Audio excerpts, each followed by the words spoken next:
اس سے پہلے کہ ہم کراچی کی صورتحال اور میئر کا معاملہ کیا رہے گا, مردم شماری میں کیا مسائل چل رہے ہیں, اس کے اوپر بات کریں. آج امیر جماعت اسلامی پاکستان جناب سراج الحق صاحب کے قافلے کے اوپر خودکش حملہ ہوا ہے. پہلے تو یہ ذرا کنفرم کر دیجیے گا ان کی صحت کیسی ہے اور کیا کسی نے ذمہ داری قبول کی ہے اس کی؟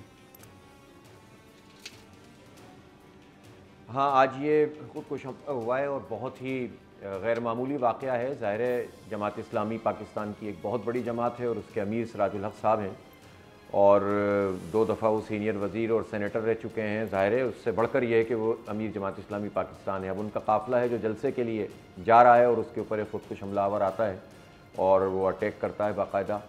اللہ تعالیٰ نے بس محفوظ رکھا ہے.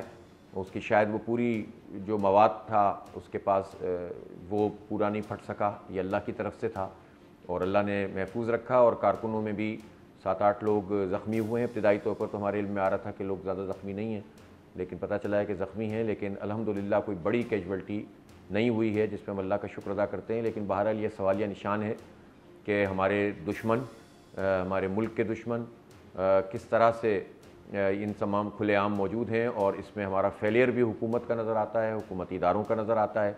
یہ ان کی ذمہ داری ہے کہ وہ اس طرح کی تمام چیزوں کو دیکھیں اور خاص طور پر جب اتنی ہائی پروفائل شخصیت بلوچستان جیسی جگہ پر موجود ہو تو اس کی سیکیورٹی کے حوالے سے جو میجرز ہونے چاہیے وہ میجرز ہمیں لگتا ہے کہ اس طرح سے موجود نہیں تھے. ہم اس واقعے کی بھی مذمت کرتے ہیں اور اللہ تعالیٰ سے دعا کرتے ہیں کہ پورے تمام پاکستانی محفوظ رہیں دشمنوں کی ان یاریوں سے.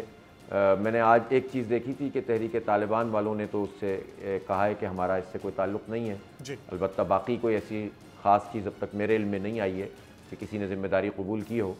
بس اللہ تعالیٰ ہم سب کو محفوظ رکھے. Very right. سبسکرائب کریں اور بیل دبائیں تاکہ کوئی خبر رہ نہ جائے.